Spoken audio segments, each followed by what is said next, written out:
What's up guys, I'm Simulator Tech, and today I'm taking a look at a keyboard that has blown up in popularity recently. I'm a little bit late, but this is the ND75 by Chilkey.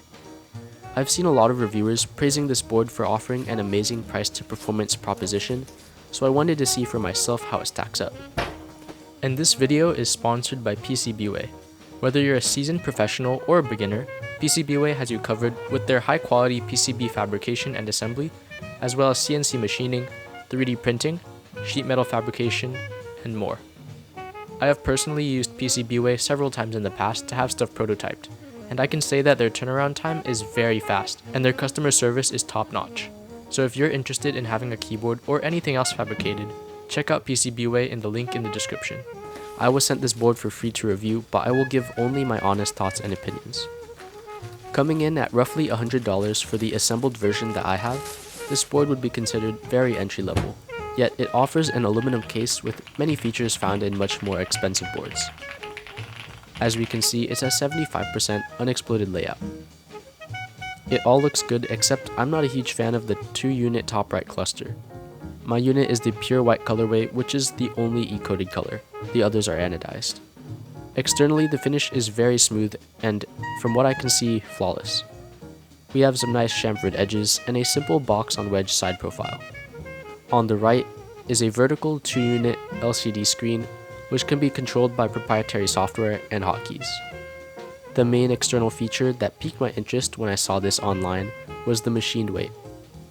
I think it looks super nice and it really elevates the overall aesthetic of the board, and I especially like that it's visible from the rear.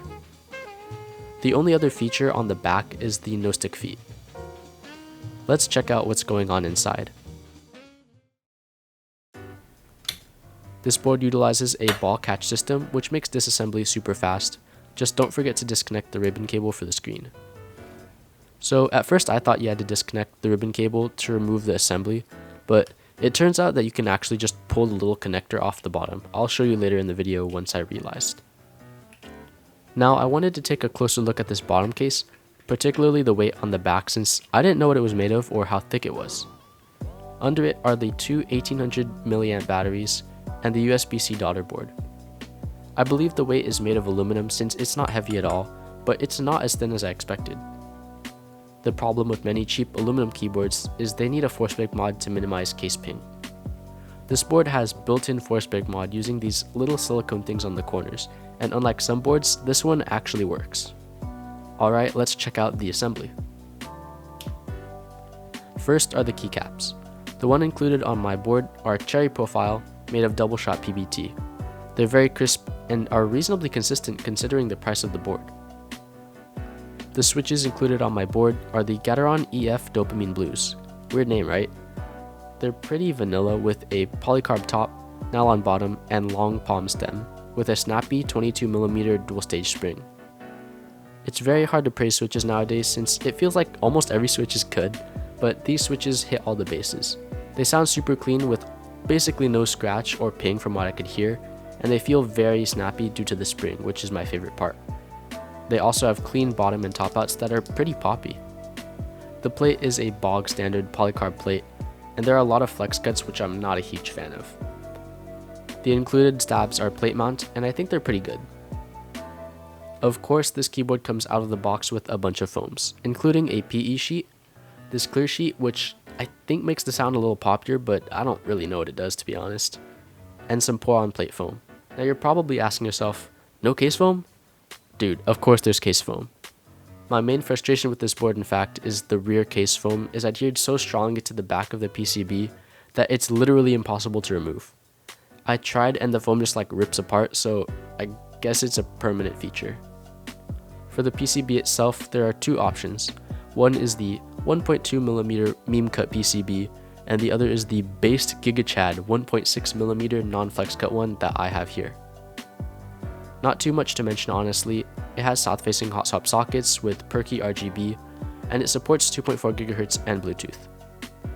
It does not have VIA support, but it uses its own proprietary software since it does have that screen in the corner. Also, the mounting points for the O-rings are on the PCB in case you want to get freaky with like plateless on hot swap or something. I forgot to show you guys that when I reassembled the board, I decided to take out the PE foam, mostly because there are other fully foam sound tests out there, and I want the differences between the mounts to shine through a little better. However, I ended up keeping the plate foam since I do not want to deal with installing the switches into that flex cut plate without foam. Oh yeah, and it was at this point that I realized that I can just leave the ribbon cable plugged into the PCB and then reconnect the magnetic connector in the bottom. Alright, let's hear the keyboard with each of the mounting styles.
I think this board sounds very impressive for its price point.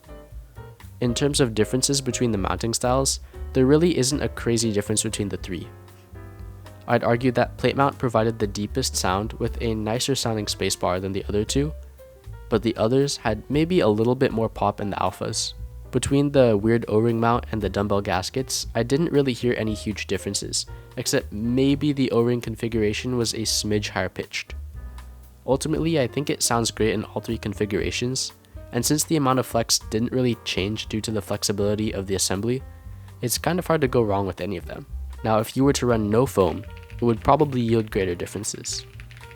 If you want a 75% that's easy to tinker with, has several mounting style options, has a sick looking weight, and has a cool screen, this keyboard is absolutely worth considering. It's also a great board to get if you want to experience multiple different mounting styles without breaking the bank. Anyway, that's all I have for you guys today. Thank you for watching, and thank you to Wuche Studio for sending out the board. See you guys later. Bye!